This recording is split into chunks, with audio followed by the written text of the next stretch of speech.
qu'est-ce que Bitcoin attend pour franchir les 100 000 $?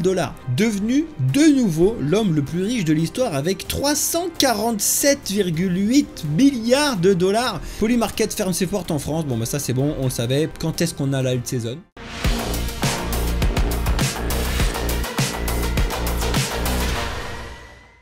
Bien le bonsoir à toutes et à tous, on se retrouve comme d'habitude donc pour faire le point sur les news. Et oui, malheureusement aujourd'hui je t'ai mis la lumière en rouge derrière, déjà parce que je suis grave énervé, parce que je passe une vraie journée catastrophique premièrement, et deuxièmement les marchés apparemment sont dans le même mood que moi. On a vraiment l'impression que le marché a envie de retracer un petit peu. Après il faut savoir raison garder, j'aime bien cette phrase en ce moment. Mais c'est comme ça pendant un bull run, on ne peut pas faire que de monter. Il y a un moment où on a des respirations qui sont des fois des respirations un petit peu fortes, des 20-30% sur quelques jours. Après vous inquiétez pas, ça repart. Donc on va essayer de comprendre pourquoi il y a tout ça au travers donc des news, mais également au travers du marché. On va regarder ça ensemble. Let's go à partir de maintenant. On a encore un marché qui pour l'instant vous avez l'impression qu'il est dans le vert effectivement, parce que c'est les données de H24 là sur Crypto Bubble, mais quand tu regardes donc sur TradingView, au moment où je vous tourne la vidéo, on a un petit décrochage donc de Bitcoin qui commence à s'accélérer, et justement parce qu'on a certaines peurs qui sont arrivées, ou du moins c'est plutôt des... Là on est en train d'essayer de casser des mythes sur Bitcoin qu'on avait déjà entendu en 2019, 2020 et surtout qui étaient arrivés en 2021. Donc on va regarder tout ça ensemble, il y a quand même pas mal de choses à voir. Premier point, qu'est-ce qu'il faut surtout pas louper donc cette semaine, bien évidemment. La première chose, encore une fois, j'adore vous le répéter, mais parce que je sais qu'il faut que je vous le répète pour que vous puissiez aller voir, allez regarder les unlocks de tokens, surtout si vous faites de l'investissement sur d'autres cryptos que les principales entre guillemets, Bitcoin, Ether, Solana. Donc vous savez qu'on a certaines mises à jour aussi, on a des unlocks un petit peu de partout qui sont vraiment très intéressantes à regarder. Ensuite, demain, c'est pas une décision de la Fed, c'est plutôt le point donc de la Fed à mi-mandat. Donc toutes les 6 semaines, on a le marché là qui est, enfin les taux qui sont présentés par la Fed, et donc ça c'est demain, donc le 26 novembre, on va regarder tout ça. On a un unlock de DYDX également. Jeudi, bah, c'est fermeture des marchés américains et on a l'inflation américaine. C'est pour ça qu'il y a eu tout un décalage, parce que c'est Thanksgiving aux États-Unis, donc forcément ça va être une semaine assez sportive. Et ensuite, bien évidemment, nous sommes sur la semaine du Black Friday. Forcément, on a aussi nous fait une superbe petite semaine pour vous. Je vous invite à aller regarder un petit peu ce qui se passe de partout. On vous l'a mis avec une offre juste exceptionnelle pour tous ceux qui veulent rentrer, qui hésitaient à rentrer sur le Panda Premium. Moins 50%, on ne peut pas faire mieux. Donc franchement, il y en a déjà pas mal qui commencent à rentrer dessus. N'oubliez pas que les offres, enfin cette offre, elle est limitée. On va pas faire ça pour tout le monde, sinon let's go, il se passe n'importe quoi. Donc si vous voulez le faire, il faut le faire le plus rapidement possible. Bref, ensuite on a S&P qui va noter la France, S&P. Standard & Poor's qui va noter la France. Ça va être très important pour savoir si on garde un petit peu notre note assez haute ou si on se fait déclasser. Il y a quand même de fortes chances qu'on déclasse petit à petit au vu donc de la mauvaise gestion des finances en France, comme tu le sais malheureusement. Tu l'as potentiellement vu, mais on a Stellar qui a vraiment fait un premier pas dans le bull run assez fort entre guillemets, parce qu'il a bondi de 190%. Ça c'est pas anodin pour un gros token comme celui-là, donc il arrive rapidement dans le top 10 des cryptos. On pourra regarder ça tout à l'heure si ça vous intéresse. Le Royaume-Uni commence enfin, j'ai envie de te dire, à essayer d'établir un cadre réglementaire. C'est-à-dire que vous le savez qu'au Royaume-Uni, ils sont très peu crypto-friendly et en général, ils ont voulu un petit peu tuer le marché plutôt que d'essayer de le comprendre. Alors là, ça fait longtemps qu'on commence à parler un petit peu de ce genre de choses aux États-Unis. Normalement, je crois que c'était Vivek Ramaswamy qui discutait de tout ça. Mais l'idée, c'est pas d'être contre ou pour un cadre réglementaire. C'est que pour l'instant, attention, il n'y a pas de cadre, il n'y a rien. Donc, au moins que ce soit à peu près cadré, qu'au moins on puisse savoir à quelle sauce on va être mangé. Au moins, en Europe, on a vu, il y a Mika qui se met en place. Donc, on a des choses où on sait comment on peut travailler, la partie PSAN, etc., etc. Donc, on sait à peu près comment fonctionnent les choses. Et heureusement que ça peut arriver un petit peu aux États-Unis et c'est pas anodin que ça arrive maintenant. Ensuite, la controverse de Pump.fun. Pump.fun arrive et potentiellement une fermeture de la plateforme. Alors pour ceux qui connaissent pas Pump.fun, c'est la plateforme de création de memcoin sur l'écosystème Solana. En général, vous avez potentiellement vu ça, et il y a peut-être des gens qui écoutent cette vidéo qui ont créé leur propre memcoin. Je pense que oui d'ailleurs, parce que tout le monde peut le faire pour 2 $. Et c'est pour ça qu'on s'est retrouvé très rapidement en un an avec plus de 2 500 000 tokens memcoin éclatés de créer de partout, avec forcément des espoirs de tous ces gens-là de devenir riches rapidement. Comme d'habitude, comme on l'a vu avec l'intelligence artificielle, comme on l'a vu avec tous ces trucs-là, on a donc cette montée et après ça crache complètement parce qu'il y a un moment où les gens ils se rendent compte que c'est pas possible de faire de l'argent facile et que c'est normal. J'attends personnellement ce moment-là avec impatience où les gens vont se rendre compte que les memcoins, c'est de la merde et qu'il faut passer à utiliser la blockchain par rapport à la technologie que ça apporte, comme on l'a quand même déjà fait dans les autres bullruns. On va arriver à avoir cette partie-là sur l'année 2025, je ne m'en fais absolument aucun souci. Ça va arriver beaucoup plus vite que ce qu'on pense. En tout cas, les mèmes sont quasiment au plus haut grâce au Solana, mais il y a un moment où ça va redescendre. Je ne sais pas quel est votre avis sur les memcoins. Pour le coup, personnellement, je n'aime pas du tout. Ensuite, ça c'est un petit coup qu'il fallait s'y attendre, mais Dan Gallagher n'est pas intéressé pour l'instant à prendre le poste donc de Gary Gensler à la SEC. Effectivement, tu vas voir après, j'aurais pu mettre la news dans l'autre sens, mais on a vu que Gary Gensler, donc officiellement, ça dégage à partir du 20 janvier quand on avait l'investiture de Donald Trump. Et du coup, beaucoup de gens pensaient que cet avocat de Robinhood, donc qui était très crypto-friendly, allait arriver. Pour l'instant, c'est pas lui qui va être donc à la tête de la SEC, mais il y a quand même de fortes chances que ce soit quelqu'un qui soit pas forcément crypto, pas forcément pro-crypto, mais au moins crypto-friendly qui arrive sous Trump. Ça devrait être à peu près logique. Ensuite, donc tu l'as vu, et pour l'instant, c'est ce que on a cru, en tout cas sur la journée d'aujourd'hui quand elle a commencé. Bitcoin avait liquidé les longues et liquidé les shorts, et l'idée c'était de partir sur 120 000 $. Finalement, c'est pas forcément ce qu'on est en train de faire au moment où je vous tourne la vidéo. On va regarder les marchés juste après et on va surtout essayer de comprendre pourquoi. Si vous regardez un petit peu donc les points de vente et d'achat qu'Alex vous a mis, vous avez vu qu'il y en avait énormément aux alentours des 96 000 $ qui ont tous été touchés aujourd'hui, mais ça n'a pas empêché d'aller un petit peu plus bas. Il ne faut pas oublier qu'on a quand même fait un très gros gap beaucoup plus bas, et normalement tous les gaps sont faits pour être fermés. Alors est-ce qu'il va être fermé maintenant ou est-ce qu'il sera fermé pendant un prochain bear market l'année prochaine? On n'en sait rien, l'avenir nous le dira, mais le gap aux alentours des 73 000 $ doit quand même être refermé à un moment ou un autre. On verra. Après, bien évidemment, je vous ai mis du rouge, il n'y a pas de panique parce que moi le premier, je suis persuadé et on le sait, les cryptos et surtout Bitcoin va monter beaucoup plus haut que ce qu'on a actuellement. On est à peine au début, il ne faut pas oublier qu'un bull run ça dure quand même un certain temps et que des fois il peut y avoir donc plusieurs pics comme on l'a connu en 2021. Donc on va pouvoir regarder ça ensemble tout au long de l'année 2025. Il va y avoir quand même beaucoup d'annonces qu'on va devoir surveiller cette année et qui vont faire beaucoup plaisir, notamment à nos portefeuilles. C'est ça en partie qui fait énormément bouger les marchés actuellement et qui pose question à tout le monde et qui fait un petit peu chuter Bitcoin. Il y a la question qui a été mise en place par, je vais vous montrer après, c'est BTC Parsec je crois. Bref, et en fait on est revenu sur potentiellement l'étude d'une manipulation de potentiellement, il y a des potentiellement partout, Satoshi Nakamoto. Je m'explique. En fait, si vous voulez, quand on était au tout début, donc en 2009 et 2010, la seule façon que la blockchain de Bitcoin tourne, c'était en faisant des échanges. Donc en fait, il y a eu énormément de wallets qui ont été créés juste pour faire des échanges, pour montrer que finalement ça fonctionnait, qu'il n'y avait pas de problème.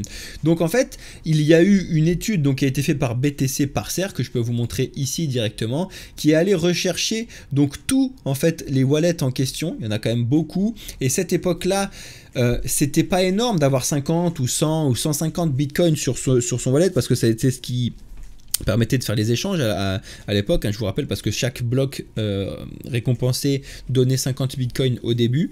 Et du coup en fait il y en a certains, et c'est un petit peu le cas de BTC Parser, qui pense que c'est Satoshi Nakamoto qui est toujours vivant et qui manipule le marché, qui aurait caché et qui utiliserait donc ces portefeuilles-là pour gagner de l'argent. Effectivement, Satoshi Nakamoto, s'il existe encore, et bien évidemment, comme il est loin d'être bête, il sait très bien que le tout premier compte et ceux qui étaient associés avec ce tout premier compte là qui détiennent un peu plus d'1 million de bitcoin, il ne faut surtout pas y toucher parce que celui qui touche à ça, on sait que c'est obligatoirement Satoshi Nakamoto. Ça c'est parce qu'il n'y a que lui qui peut avoir ces codes là, il n'y a pas de possibilité autre, d'accord? Mais il y en a d'autres que l'on sait que potentiellement Satoshi Nakamoto a pu utiliser, mais on ne sait pas qui sont derrière ces comptes là, qui ont plein de petits comptes, ils ont appelé ça la grosse baleine là de 2010, et en fait elle avait déjà refait surface en 2019, 2020, 2021, où elle avait eu beaucoup de ventes à ce moment-là, mais des centaines de millions de dollars quand même, on parle de choses quand même assez importantes, et là ça repart, d'accord? La question se pose, est-ce que c'est tout simplement pas Satoshi Nakamoto qui est toujours vivant, et qui a trouvé la façon de se faire énormément d'argent, tout en restant anonyme? Le problème, c'est que cette personne-là, donc qui vend ses bitcoins via Coinbase, apparemment, sur certains points, quand tu regardes un petit peu ce qui se passe et l'étude qui a été faite là-dessus, quand tu vas sur Coinbase, tu as un KYC obligatoire. Donc, il y a toujours cette petite partie que tout le monde cherche à savoir. C'est un peu comme Jésus, tu veux savoir qui c'est, qui a été, est-ce qu'il est vraiment revécu, etc. etc. C'est un peu la même chose avec Satoshi Nakamoto. Ouais, je mets Satoshi Nakamoto au même endroit que Jésus, et alors? Bref, et les gens essayent de savoir qui c'est, si c'est une personne, plusieurs personnes, blablabla. Même si, en soi, il faut pas oublier une chose qui est très importante, on s'en fout royalement et on saura jamais réellement qui c'est. Même si on a ce type de choses là, il y a de fortes chances que ce soit des gens normaux qui étaient à ce moment-là des petits à s'amuser sur Bitcoin, qui étaient des cypherpunks. On en connaît d'ailleurs, et on va essayer de vous présenter certaines personnes qui minaient déjà Bitcoin en 2010. Il en distribuait un petit peu de partout. Ça n'est pas Satoshi Nakamoto pour autant. Il est toujours là, parce que franchement en 2010, il n'y a pas si longtemps que ça, hein, d'accord, 14 ans, on était, même moi j'étais là, mais moi j'étais beaucoup plus jeune. Bref, donc c'est le gros point noir qui refait surface, qui avait déjà fait surface donc en 2019-2020, à voir un petit peu ce qui va se passer. C'est plutôt voilà des petits cris un peu partout qui arrivent quand même pas n'importe quand comme par hasard, plus ou moins au moment où on est en train de taper les 100 000 $. Justement, qu'est-ce que Bitcoin attend pour franchir les 100 000 $? Il faut savoir que les 100 000 $, c'est logique qu'on y hésite énormément. C'est logique. C'est logique. C'est le point psychologique le plus important qu'on a du moment, parce que avant le dernier c'était les 10 000 $. Tu sais que chaque zéro c'est hyper important. Le prochain qui a 1 million de $, et je pense qu'on va l'avoir, mais rassurez-vous 2 secondes, on va pas l'avoir l'année prochaine. D'accord? Déjà si on fait 150, 200 000 $, ça sera déjà pas mal. Mais les 100 000 $, ça pose beaucoup de problèmes psychologiquement aux gens, d'accord? Il faut quand même savoir quelque chose que j'ai expliqué à tout le monde, c'est que quand on avait Bitcoin, qui était en dessous de 73 000 $ avant, tu vas voir que c'est très important ce que je t'explique. Quand on était en dessous de 73 000 $, 60 000, 50 000, n'importe quoi, quand tu allais acheter toi, donc quand tu rentrais pour la première fois avec tes euros, eh ben, je vous ai toujours expliqué qu'il fallait réfléchir dans le sens où quand toi tu vas acheter des bitcoins avec des euros, il faut savoir qu'il faut qu'il y ait quelqu'un derrière qui veuille te vendre des bitcoins contre des euros. C'est-à-dire que toi tu veux rentrer quand quelqu'un veut sortir. D'accord? Et à ce moment-là, donc quand on était en dessous de 73 000 $, tu ne pouvais pas savoir si cette personne avait gagné ou avait perdu de l'argent. Effectivement, parce qu'on n'avait jamais été aussi haut. Là, actuellement, et c'est pour ça que ça bloque à 100 000 $, absolument tout le monde qui est rentré sur Bitcoin et qui donc te vend ces Bitcoins si toi tu rends, il est obligatoirement en train de gagner de l'argent. Obligatoirement, parce qu'on est au plus haut. D'accord? Donc ça c'est quelque chose que psychologiquement faut se mettre en tête quand on achète à 94, à 95, à 96, 97, 98, 99 000 $. Il n'y a jamais personne qui peut avoir perdu de l'argent quand il vous le vend, d'accord? C'est très important et psychologiquement c'est complètement différent, c'est une approche différente. C'est pour ça que moi personnellement j'adore le minage de crypto, que ce soit Bitcoin et les cryptos qui sont pour miner, parce que là pour le coup psychologiquement c'est complètement différent. C'est à dire que je mets en place mes machines et mon électricité pour avoir des toutes nouvelles cryptos. Et ces cryptos-là, personne ne me les a vendus, c'est moi qui vais pouvoir les vendre pour la toute première fois. Je ne sais pas si vous comprenez la différence, pour moi je trouve ça très important, d'accord? Et actuellement, je pense que psychologiquement, il faut quand même réfléchir un petit peu à ça, c'est pour ça qu'on bloque à 100 000 $, et c'est pour ça que je vous ai mis en partie la lumière rouge, c'est pas impossible qu'on vienne retracer un petit peu la hausse qu'on a fait ces derniers jours.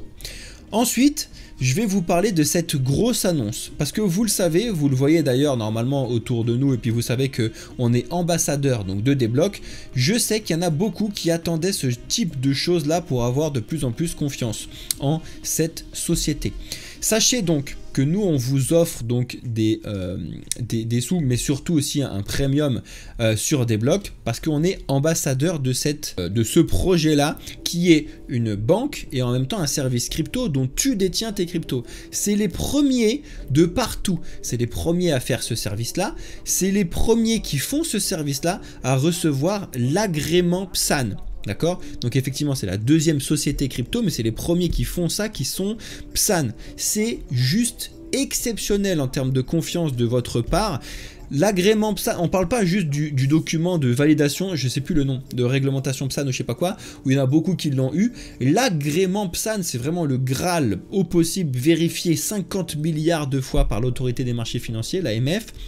Là pour le coup, pour ceux qui hésitaient encore, qui avaient peur de Débloque, vous pouvez y aller les yeux fermés si vous êtes intéressé pour avoir une banque exceptionnelle et un service crypto exceptionnel. Je vous l'ai dit, je vous le répète, personnellement, quand j'ai découvert Débloque, j'ai viré mon compte en banque classique, déjà que j'avais pas grand chose dessus, mais pour la partie euro, j'utilise Débloque. C'est tout simplement génial. Quand je suis parti à l'étranger, je suis parti à Istanbul là l'autre fois. Mes cheveux vont très bien, mais je suis parti à Istanbul pour visiter la ville. Je faisais partie donc du groupe avec qui j'étais, qui avait le meilleur taux de change. J'avais quelqu'un qui était sur Boursorama et les autres qui étaient avec une banque française. La banque française classique, je vous dis pas laquelle parce que même si c'est une banque que je déteste, des fois ils n'arrivaient pas à payer avec leur carte, pourtant c'est une carte gold, et des fois quand ils payaient avec, les frais c'était c'était n'importe quoi. Alors que moi et Boursorama, on s'en sortait très très bien. C'était vraiment incroyable. Bref, ça c'est pour l'étranger. Et ensuite, pour faire des virements, j'ai encore fait un virement l'autre fois, là, ça se fait tout de suite. Il n'y a pas à diéser, il n'y a pas de jour férié, de je sais pas quoi, même sur la partie euro. Donc franchement, sérieusement, désolé je vous fais cette petite truc là, mais c'est parce que ils ont levé 16 millions d'euros, ils sont devenus la deuxième société crypto à recevoir l'agrément PSAN et on est extrêmement fiers d'être ambassadeur donc de Débloque. Vous avez tous nos liens, Xarlac vous les a remis, vous pouvez les trouver sur notre Discord, vous pouvez les trouver sur notre site internet, vous pouvez les trouver de partout, ok? Très important. Deuxième chose, et après j'arrête de vous embêter sur ce genre de truc, mais on est en train de vous proposer la Black Friday Week avec donc un 50% sur le service Panda Premium. Vraiment, le Black Friday, 50% de réduction, c'est que jusqu'au 29 novembre minuit, c'est que cette semaine-là. Et en plus de ça, vous avez une heure de coaching exprès à toutes les personnes qui ont profité de cette offre-là. D'accord? C'est très simple. Pour profiter de l'offre, ou vous cliquez directement là-dessus, ou alors vous allez sur notre service et puis vous récupérez donc le Panda Premium. Sincèrement, s'il y a des gens qui hésitaient, qui pensaient que c'était trop cher, qui avaient un petit doute ou quoi, là c'est la meilleure façon de pouvoir le tester concrètement, de voir ce qui se passe à l'intérieur et puis après vous continuez ou pas, ça c'est à vous de le faire. Mais déjà ici sur notre site vous avez tout ce qu'on vous propose dans la partie Panda Premium. Sincèrement, c'est quelque chose qu'on a mis en place avec mon associé et la team de Bamboufine, qu'on a mis en place comme si c'était nous qui étaient les clients derrière. On a fait exactement ce qu'on aurait aimé avoir au moment où on s'est lancé et au moment où on avait besoin d'accompagnement dans l'écosystème crypto. Voilà, c'est vraiment tout simplement ça. Vous avez des témoignages des gens qui sont dedans, vous avez la possibilité de poser la question à tout le monde et je sais que l'offre Panda Essentiel elle vous intéresse. C'est pas, ça sortira pas d'ici la fin du Black Friday, donc vous pouvez entre guillemets regarder un petit peu cette offre là. Franchement, sincèrement, je sais qu'il y en a déjà quelques-uns là qui sont rentrés dessus, donc let's go, mais bienvenue dans le futur en tout cas. Ensuite, Polymarket ferme ses portes en France. Bon bah ça c'est bon, on le savait sur l'enquête de l'ANJ. Bon bah voilà.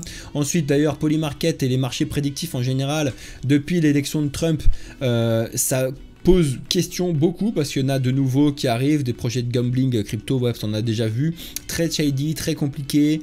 Faites très attention si vous mettez de l'argent sur ce genre de petits trucs. Polymarket pour le coup ça va, mais tu peux plus le faire si tu es résident français. Ensuite on a Elon Musk de nouveau qui nous a fait une petite dinguerie en mettant donc ce petit post avec le petit dollar ici de Joe Rogan, et tout le monde en fait a cru que c'était l'arrivée du Doge en tant que service de paiement sur X, et du coup c'est pour ça que vous avez vu le Doge exploser les derniers jours. On va revenir sur les marchés juste après.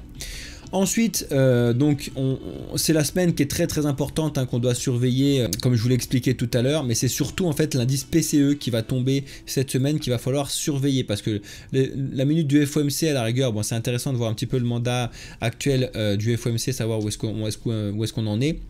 Est-ce qu'ils ont bien fait de cut un petit peu les ratios ou pas, mais c'est surtout l'indice du PCE et de l'inflation qui va tomber, qui va devoir nous intéresser, qui est très important, pardon, et Alex vous fera donc bien évidemment des lives dessus comme d'habitude.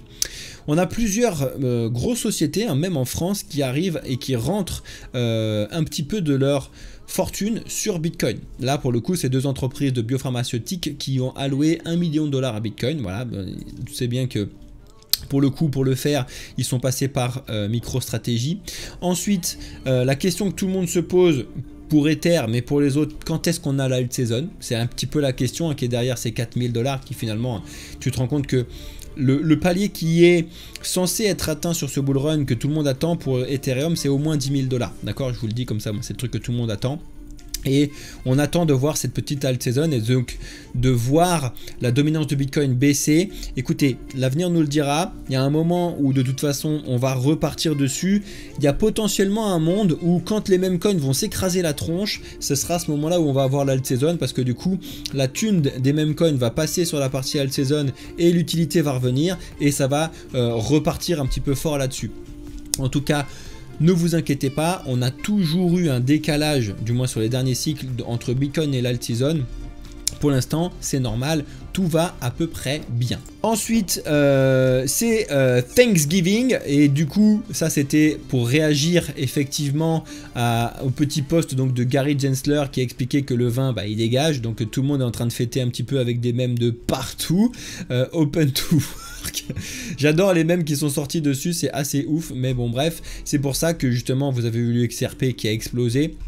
On va revenir dessus tout à l'heure, mais c'est quelque chose qu'il ne fallait pas louper selon moi. La SEC donc avait frappé l'industrie des cryptos en 2024, justement pour revenir un petit peu sur cette sortie de Gary Gensler. Il y a quand même 8,2 milliards de dollars de sanctions qu'il a mis en place. Tu te doutes bien que forcément si on arrive avec quelqu'un qui devient un peu plus laxiste sur les projets crypto, ça devrait faire venir l'alt season également. Ensuite, la fameuse phrase, hein, enfin la fameuse vente des 2 premières pizzas à 10 000 bitcoins fait toujours du bruit quand on atteint certains chiffres, et là effectivement on atteint les 1 milliard de dollars pour 2 pizzas. Donc, ça commence à faire 500 millions la pizza, ça commence à être intéressant. Alors le Pizza Day c'est pas maintenant, on en parle parce que justement pour l'instant c'est pas encore le cas, mais si Bitcoin touche les 100 000 dollars, 10 000 bitcoins c'est donc 1 milliard de dollars, et ça fait un petit peu couler d'encre, bien évidemment, et je trouve ça très drôle. Ensuite, les 100 000 dollars, c'est bien évidemment que la première étape pour le Bitcoin, et j'ai envie de vous dire pour le bull run,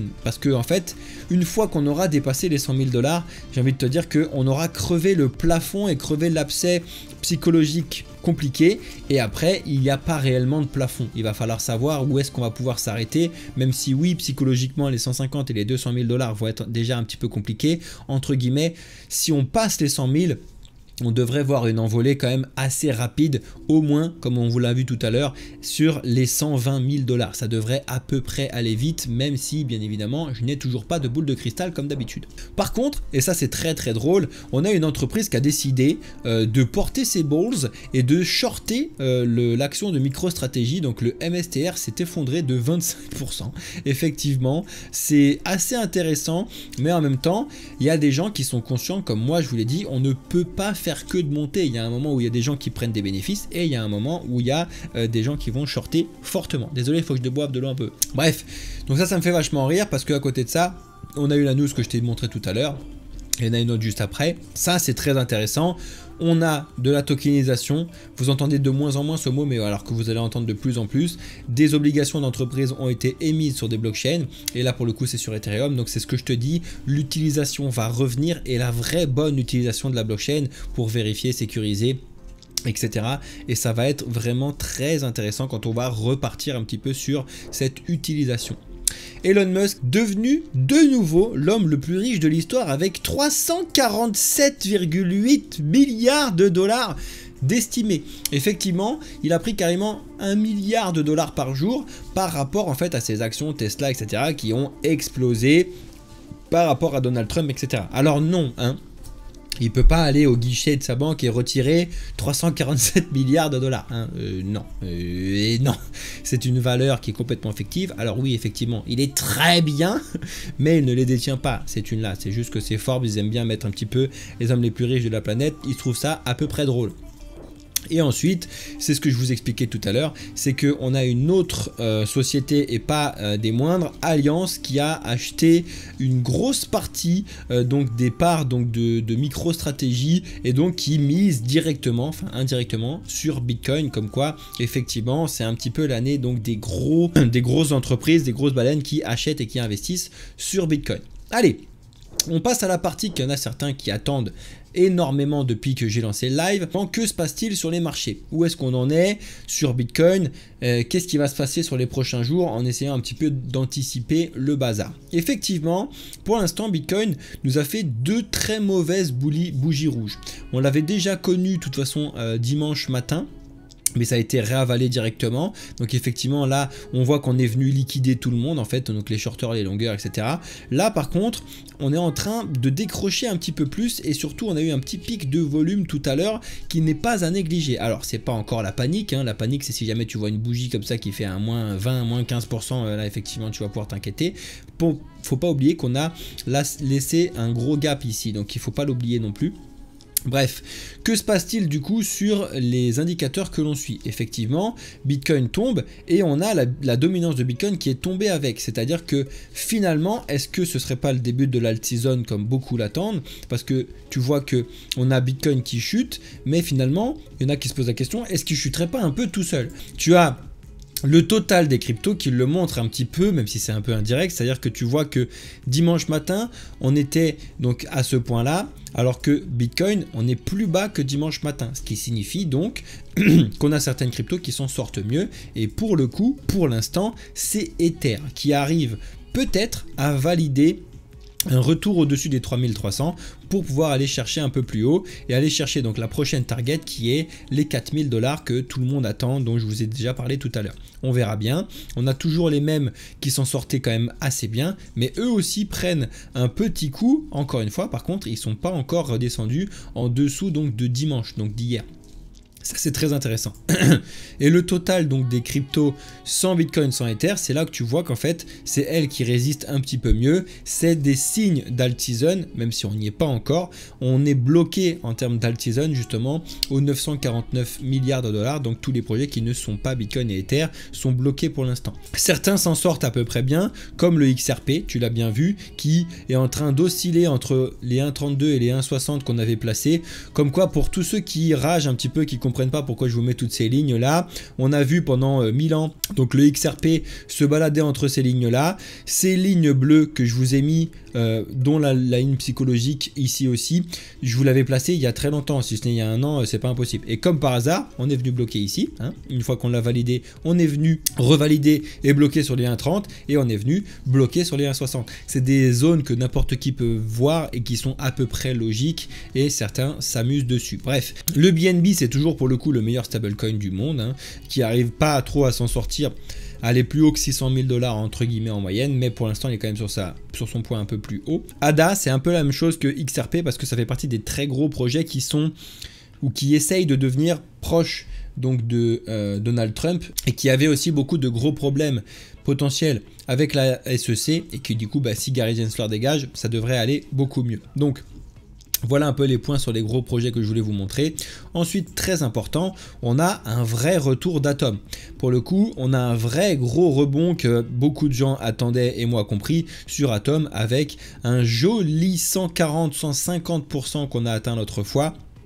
Même si là on retrace un petit peu, on voit ce retour d'utilité et surtout sur Polkadot, un peu moins sur Avalanche parce qu'Avalanche avait déjà surperformé, mais tu vois que c'est un retour des layers 0 assez intéressant en ce moment.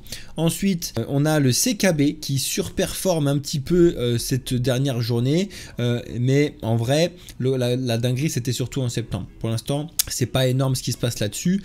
Très intéressant de jeter un petit coup d'œil aux Layer 2 qui suivent également aussi le retour donc d'Ethereum, donc surtout les Layer 2 faciles entre guillemets comme Arbitrum et Optimism qui s'en sortent à peu près bien. Les Layer 2 un peu plus compliqués en termes de pourcentage, c'est un petit peu plus compliqué pour le Polkadot et le STRK, mais regardez comme par hasard le STRK est revenu bloqué sur les 64 centimes. C'est pas pour rien qu'on vous met un petit peu ce type de biais psychologiques et techniques sur les graphiques. Ensuite donc intelligence artificielle, on est toujours en train d'osciller un petit peu là-dessus, même si le render essaye de sortir un petit peu par le haut des 7,4 $, c'est à voir. AKT c'est pareil, il est bloqué sur les 3,8, à voir si on pourra un peu s'en sortir. Et le Tao complètement bloqué après cette petite manifestation qu'on avait eu aussi mi-septembre, assez intéressant. En ce qui concerne les projets de Dépine, et vous savez notre petit chouchou le Flux qui a l'air de vouloir lâcher les 50 centimes pour aller voir les 81 centimes, on y est quasiment allé. Pour l'instant ça fait plaisir de voir ce gros projet. Donc mi-minage, mi-utilisation d'intelligence artificielle qui va être vraiment intéressant.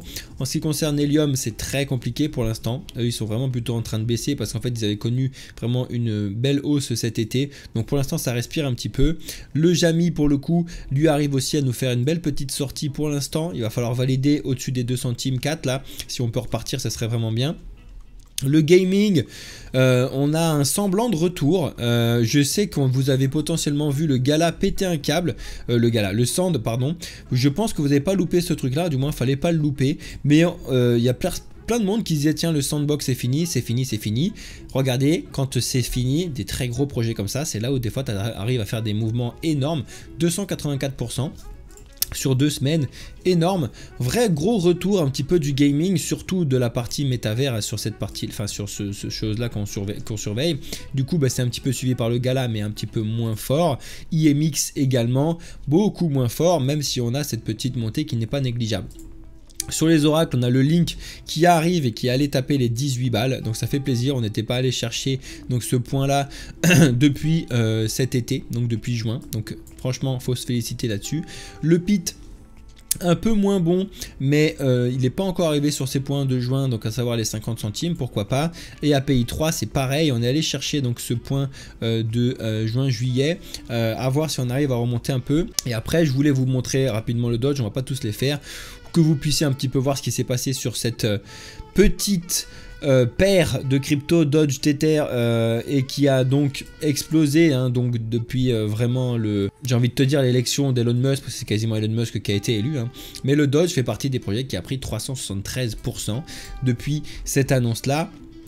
Et justement ce que je vous ai montré tout à l'heure, ça avait projeté le Dodge sur les 47 centimes et il a pour l'instant bloqué à 47 centimes, retour à 40 centimes. On va voir si on va pouvoir faire un petit swing back sur les 47 et les dépasser pour aller voir les 50 centimes psychologiques. Et bien évidemment ce que tout le monde attend, c'est les 1 $ psychologiques. Donc merci à tous ceux qui ont pu regarder cette vidéo jusqu'au bout, vous êtes les boss, merci à tous ceux qui ont regardé tout ça en entier, et je vais rester donc avec ceux qui sont en live encore quelques petites minutes parce que là je suis en retard total, mais merci à tous ceux de YouTube.